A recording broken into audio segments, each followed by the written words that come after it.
Hello student, तो यहाँ पर प्रथम पाली का आपका वायरल क्वेश्चन पेपर आ गया है। देख सकते हैं आप लोग का यहाँ पर प्रथम पाली का सोशल साइंस का पेपर आप लोग का आ गया है। बिल्कुल आपका 100% आपका ये वायरल क्वेश्चन पेपर है। जितने भी क्वेश्चन आपको कराएंगे सेम टू सेम जाकर आपके एग्जाम में टकराएंगे ये। यहाँ पर देख सकते हैं यहाँ पर हमारे पास यहाँ पर सेट एच है। आपके पास ABC कुछ भी मिल सकता है, लेकिन क्वेश्चन आपके सब सेम ही रहता है।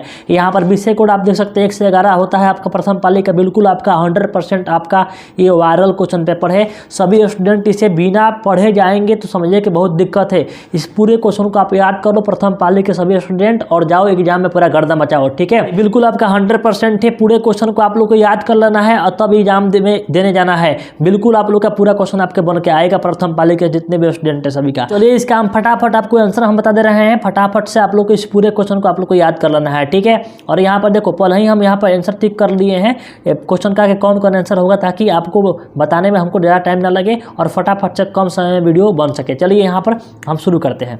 देखिए यहाँ पर आपका 80 प्रश्न है और 80 में से आपको 40 का उत्तर देना है। ठीक है, पहला क्वेश्चन देखेंगे आप लोग कितना यहाँ पर लॉलीपॉप सवाल पूछा है कि बिहार में प्रायः कैसी मिट्टी पाई जाती है। तो आपका आंसर होगा आपका जलोढ़ मिट्टी होगा। हम आंसर पहले ही से टिक कर दिए हैं ताकि आपको आंसर वीडियो बनाने में हमको कम टाइम लगे। ठीक है, देखिए यहाँ पर नेक्स्ट सवाल क्या कह रहा है कि आयुर्वेद का जनक किन्हें कहा जाता है। तो आपका चरक नहीं होगा, आपके इसमें कोई नहीं है, तो ऑप्शन इसका डी करेक्ट आंसर हो जाएगा। ठीक है, आगे बढ़ते हैं। देखिए नेक्स्ट सवाल क्या कह रहा है, बोल रहा है कि बिहार में कितने प्रतिशत वन में क्षेत्र में वन है। तो इसका 7% हो जाएगा आंसर आपका 7%। ठीक है, नेक्स्ट सवाल देखिए, निम्न में कौन लौह युक्त खनिज का उदाहरण है। तो इसका कौन होगा आपका ऑप्शन नंबर आपका 4 का हो जाएगा। ऑप्शन नंबर ए हो जाएगा, बिल्कुल आपका राइट जवाब हो जाएगा। ठीक है, चलिए नेक्स्ट सवाल देखते हैं। जितने भी प्रथम पाली के स्टूडेंट थे फटाफट से इसको याद कर बाबू। ठीक है, नेक्स्ट सवाल देखिए यहाँ पर सबसे घटिया कोयला पूछा है। सबसे घटिया कोयला कौन होता है बाबू। तो आपका पीट कोयला होता है, और सबसे अच्छा होता है एंथराइस होता है। ठीक है, एंथ्रासाइट। निम्न में कौन रोपण फसल नहीं है। तो धान है, धान, रबड़, गन्ना और चाय। धान आपका आंसर आपका कौन होगा, आपके बी हो जाएगा, रोपण फसल नहीं है। ठीक है, नेक्स्ट सवाल देखिए यहाँ पर भारत की प्रमुख खदान फसल कौन है। तो गेहूं है, ऑप्शन नंबर आपका ए करेक्ट आंसर हो जाएगा। ठीक है, अगला प्रश्न देखेंगे बिहार में कितना प्रतिशत कृषि वन क्षेत्र है। तो आपका कितना हो जाएगा 80% आपका आसपास इसका होता है। आपके ऑप्शन नंबर ए टिक करके आना है। ठीक है, नेक्स्ट सवाल भारत में सबसे लंबा बांध कौन है। तो इस सब बच्चा को पता है, हीराकुंड है, ऑप्शन नंबर इसका बी हो जाएगा। ठीक है, नेक्स्ट सवाल देखते हैं। देखिए अगला प्रश्न क्या पूछा है, पूछा आपसे कि किस खनिज को उद्योगों के जननी कहा जाता है। ऐसे प्रश्न आएंगे।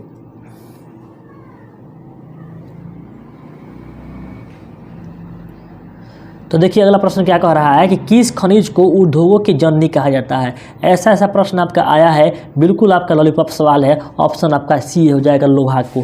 नेक्स्ट देखिए सवाल सर्वोत्तम कोयला का प्रकार कौन सा है। तो आपका एंथ्रासाइट अभी आपको हम बताएं, ऑप्शन नंबर ए इसका बिल्कुल करेक्ट आंसर हो जाएगा। नेक्स्ट सवाल गंडक परियोजना है। तो कौन परियोजना है। तो वाल्मीकि नगर में है। कहाँ पर है, वाल्मीकि नगर में, ऑप्शन आपका बी हो जाएगा। नेक्स्ट सवाल निम्न राज्यों में से किसमें सर्वाधिक वन क्षेत्र है। पूछा जा रहा है आपसे कि बताओ यहाँ पर इसमें से किन में सर्वाधिक वन क्षेत्र है। तो आपको याद कर लेना है कि मध्य प्रदेश में, ऑप्शन नंबर आपका यहाँ पर ए हो जाएगा। नेक्स्ट सवाल कहलगांव तापीय विद्युत परियोजना है, ये कहाँ है। तो आपका भागलपुर में है, ऑप्शन नंबर ए हो जाएगा सवाल इसका। ठीक है, चलिए फटाफट से आगे देखिए। जितने भी स्टूडेंट चाहते हैं कि आपका साइंस का भी वायरल पेपर मिले आपको, तो चैनल को सब्सक्राइब करके बेल आइकन दबा लो, ताकि ये चाहिए आपको हम वीडियो डालें तुरंत ही आपका मिल जाएगा। और सब्जेक्टिव का भी वीडियो आपको बना दिए हैं, केवल डाल देना है। तो इसके बाद आपको डाल दे रहे हैं, तो फटाफट से चैनल को सब्सक्राइब कर लो कि जैसे ही सब्जेक्टिव हम डालें तो आप लोग का आंसर उसका मालूम चल सके। सूखे के लिए उत्तरदायी कारक क्या है। तो आपका वर्षा की कमी है, ऑप्शन नंबर ए इसका आंसर हो जाएगा। बिहार में कौन बाढ़ प्रवण क्षेत्र है। तो इसका आंसर होगा उत्तर बिहार होगा, ऑप्शन नंबर आपका डी हो जाएगा। एशिया और यूरोप के बीच कौन प्राचीन स्थल व्यापारिक मार्ग था। तो इसका काफ़ी शानदार क्वेश्चन दिया है। ऑप्शन कौन होगा आपका, ऑप्शन नंबर आपका बी हो जाएगा। ठीक है, नेक्स्ट चौरा चौरी कांड के बाद गांधी जी ने निम्नलिखित में से किस आंदोलन को बंद कर दिया था।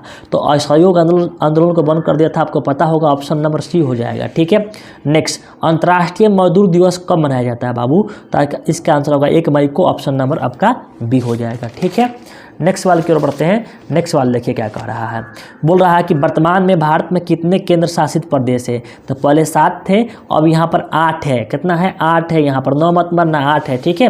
नेक्स्ट सवाल, सूचना का अधिकार संबंधित कानून कब पारित हुआ। तो ये पारित हुआ था आपके 2005 में। तो ऑप्शन नंबर बी हो जाएगा। देखिए अगला प्रश्न क्या कह रहा है, किसने कहा था लोकतंत्र जनता का जनता के द्वारा तथा जनता के लिए शासन है। तो अब्राहम लिंकन ने कहा था। Option number B correct answer होगा। ठीक है।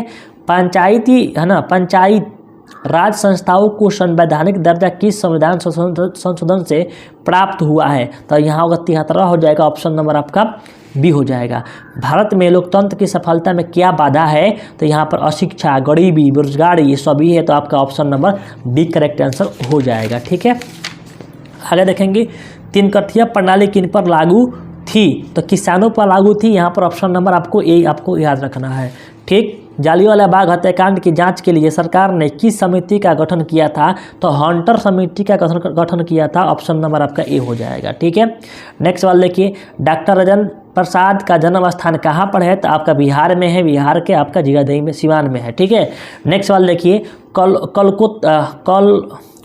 ककोलत जलप्रपात बिहार के किस जिले में स्थित है। तो आपका ये नवादा में है। ऑप्शन नंबर आपका बी हो जाएगा। नेक्स्ट सवाल देखिए, किस देश की सीमा बिहार से जुड़ी हुई है। तो यहाँ पर नेपाल का होगा। ऑप्शन नंबर आपका यहाँ पर आपका ए हो जाएगा। ठीक है। नेक्स्ट सवाल देखिए, यहाँ पर गठबंधन की सरकार बनाने के लिए किस प्रकार की दलीय व्यवस्था की जरूरत होती है। तो यहाँ पर बहुदलीय व्यवस्था चाहिए। सभी गठबंधन करके आपका सरकार बनाते हैं। तो ऑप्शन आपको सी याद रखना है। भारतीय जनता पार्टी के प्रथम अध्यक्ष कौन थे। तो आपका थे अटल बिहारी वाजपेयी। ऑप्शन नंबर आपका डी बिल्कुल करेक्ट आंसर हो जाएगा। ठीक है। नेक्स्ट सवाल, भारत में राष्ट्रीय आपातकाल की घोषणा कब हुई थी। तो 1975 में हुआ था। ऑप्शन नंबर आपका बी करेक्ट आंसर हो जाएगा। ठीक है। नेक्स्ट, भूकंप के केंद्र के ऊर्ध्वाधर पृथ्वी पर स्थित केंद्र को क्या कहते हैं। तो इसको कहते हैं अधिक केंद्र। ऑप्शन नंबर बी होगा। सुनामी किससे संबंधित है बाबू। तो आपका समुद्र में सुनामी आता है। ऑप्शन नंबर इसका सी आंसर हो जाएगा। ठीक है। नेक्स्ट सवाल देखते हैं कि मलबे के नीचे दबे लोगों का पता लगाने के लिए किस यंत्र का उपयोग करते हैं। तो infrared camera. Option number C. निम्नलिखित में कौन प्राकृतिक आपदा है। तो आपका भूकंप है। ठीक है। आपका ऑप्शन नंबर सी। निम्न में से कौन खरीफ फसल है। तो ऑप्शन नंबर आपका हो जाएगा धान। ऑप्शन नंबर डी हो जाएगा। ऑपरेशन फ्लड किया है। तो आपका डेयरी, ये दूध से संबंधित है। तो आपका डेयरी विकास से संबंधित होगा। ठीक है। रिजर्व बैंक ऑफ इंडिया की स्थापना कब हुआ था। तो आपका 1935 में हुआ था। ठीक है। चलिए आगे बढ़ते हैं फटाफट से।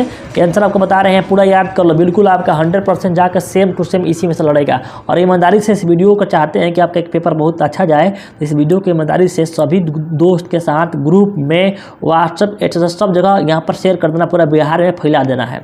भारत में पहली सूती मिल कहाँ स्थापित हुई थी। तो Kolkata. Option number D. Bharat में राष्ट्रीय आय की गणना कौन करता है।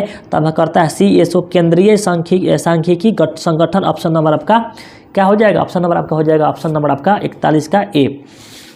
नेक्स्ट सवाल, निम्न में कौन पिछड़ा राज्य है। तो आपका बिहार है। ऑप्शन नंबर आपका डी हो जाएगा। आर्थिक क्रियाओं का क्या उद्देश्य है। तो आर्थिक क्रिया का उद्देश्य यहाँ पर जीविकोपार्जन। ऑप्शन नंबर डी हो जाएगा। भारत के राष्ट्रीय आय का सर्वप्रथम अनुमान किसने लगाया था। तो दादा भाई नौरोजी। ऑप्शन नंबर आपका डी हो जाएगा। ठीक है। नेक्स्ट क्वेश्चन देखिएगा, कह रहा है कि दीर्घकालीन ऋण प्रदान करने वाले संस्था को कौन संस्था होती है। तो होती है भूमि विकास बैंक। ऑप्शन नंबर आपका बी होगा। उपभोक्ता अधिकार दिवस कब मनाया जाता है। तो 15 मार्च को मनाया जाता है। ऑप्शन नंबर आपका बी हो जाएगा। नेक्स्ट, पंजाब में भूमि निम्नकरणीय का मुख्य कारण क्या है बाबू। तो आपका आंसर होगा अधिक सिंचाई। ऑप्शन नंबर डी होगा। ठीक है। सोपानी कृषि प्रचलित है। तो किस में होगा आपके सोपानी कृषि जो है उत्तराखंड में की जाती है। ऑप्शन नंबर डी इसका राइट आंसर हो जाएगा।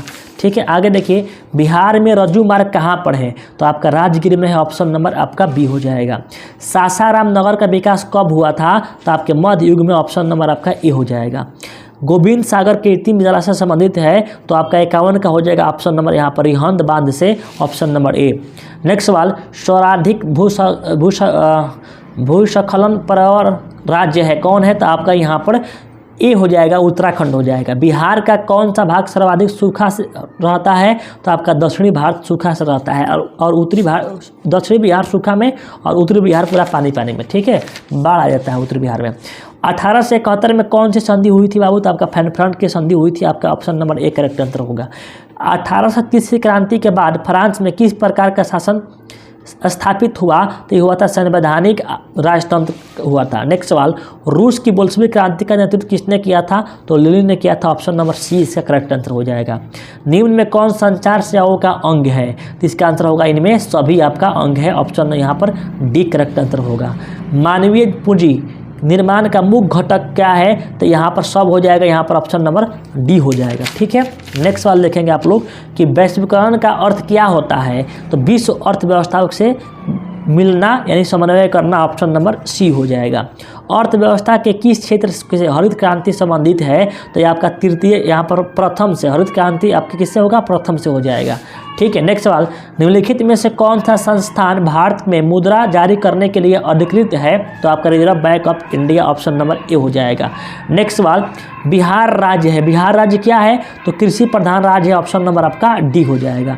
निम्नलिखित में कौन हमारे रहन सहन के स्तर को प्रभावित करता है? तो इसका आंसर होगा ऑप्शन नंबर आपका सी, प्रति व्यक्ति आय प्रभावित करता है। नेक्स्ट सवाल, 64 नंबर सवाल बोल रहा है कि बिहार में कितने जिले हैं भाई? एकदम रसगुल्ला सवाल। Option number D. नेक्स्ट सवाल, संपूर्ण क्रांति का नेतृत्व किसने किया था? तो यहाँ पर Jayaprakash Narayan. Option number D हो जाएगा। बांग्लादेश का कब स्वतंत्र हुआ था? तो आपका ऑप्शन नंबर आपका सी हो जाएगा। 1971 में स्वतंत्र हुआ था। भारत में किस राज्य में सर्वप्रथम पंचायती राज की शुरुआत की गई थी? तो ये कहाँ किया गया था आपका? तो राजस्थान में होगा। ठीक है, ऑप्शन नंबर आपका ए हो जाएगा। ठीक है, नेक्स्ट सवाल, संघ सरकार का उदाहरण कौन है? संघ सरकार का उदाहरण आपका अमेरिका है। यहाँ ऑप्शन नंबर ए। भारत का केंद्रीय बैंक कौन है? तो reserve bank of India. Option number C हो जाएगा इसका राइट आंसर। ठीक है, नेक्स्ट, कृषि उत्पाद के मानकीकरण के लिए किस मानक का प्रयोग किया गया है? तो एक मानक का। ऑप्शन नंबर आपका बी हो जाएगा। निम्न में से कौन प्राथमिक क्षेत्र से संबंधित है? तो आपका कृषि हो जाएगा। ऑप्शन नंबर आपका यहाँ पर सी हो जाएगा। नेक्स्ट सवाल, जर्मनी के एकीकरण के लिए कौन उत्तरदायी था? तो बिस्मार्क था। Option number B. आगे देखिए, फ्रैंकफर्ट की संधि किस वर्ष हुई थी? तो आपका 1871 में हुआ था। अभी बताएं आपको। सेफ्टी लैंप का आविष्कार किसने किया? तो हेम्फ्री डेवी ने किया था। Option number A. भारत छोड़ो आंदोलन का प्रसिद्ध नारा क्या था? तो 76 के आंसर आपका बी हो जाएगा। समाजियों की बाइबल किसे कहते हैं? 77 के आंसर आपका बी हो जाएगा। दास कैपिटल है ना। भारतीय राष्ट्रीय कांग्रेस की स्थापना कब हुई थी? तो 1885 में हुआ था। ऑप्शन नंबर आपका बी हो जाएगा। नेक्स्ट सवाल देखिए, गांधी जी ने भारत में सत्याग्रह का पहला प्रयोग कहाँ किया था? चंपारण में किया था। एक बात सभी लोग जान जाओ, अब मेरे व्हाट्सएप ग्रुप से नहीं जुड़े हो, टेलीग्राम से नहीं जुड़े हो तो तुरंत जुड़ जाओ। वीडियो के डिस्क्रिप्शन में सब लिंक दिया गया है। रिजल्ट आने पर किसी का रिजल्ट गड़बड़ होता है तो उसका भी मतलब कि व्यवस्था किया जाएगा। भगवान न करे कि ऐसा आपका हो। अगर किसी बच्चा के यहाँ पर अगर गलती हो जाता है कुछ तो उसको काम आपके हमसे कांटेक्ट में रहेंगे तभी होगा। ठीक है, तो यहाँ पर आप देखिए लास्ट सवाल, मुद्रण का आविष्कार कहाँ हुआ था? तो आपके चीन में हुआ था। ऑप्शन नंबर आपका सी। ईमानदारी से इस वीडियो को आप लोग सभी दोस्तों में शेयर कीजिए। इसका सब्जेक्टिव लेकर के आएंगे और शेयर करते हैं और कमेंट करते हैं तो तुरंत ही इसका हम सब्जेक्टिव डालेंगे, वरना यहाँ पर आप लोग का बहुत अच्छा एग्जाम जाएगा। सब्जेक्टिव का भी आपको आंसर हम देंगे, टेंशन मत लो। ठीक है, मिलते हैं अगले वीडियो में। जय हिंद।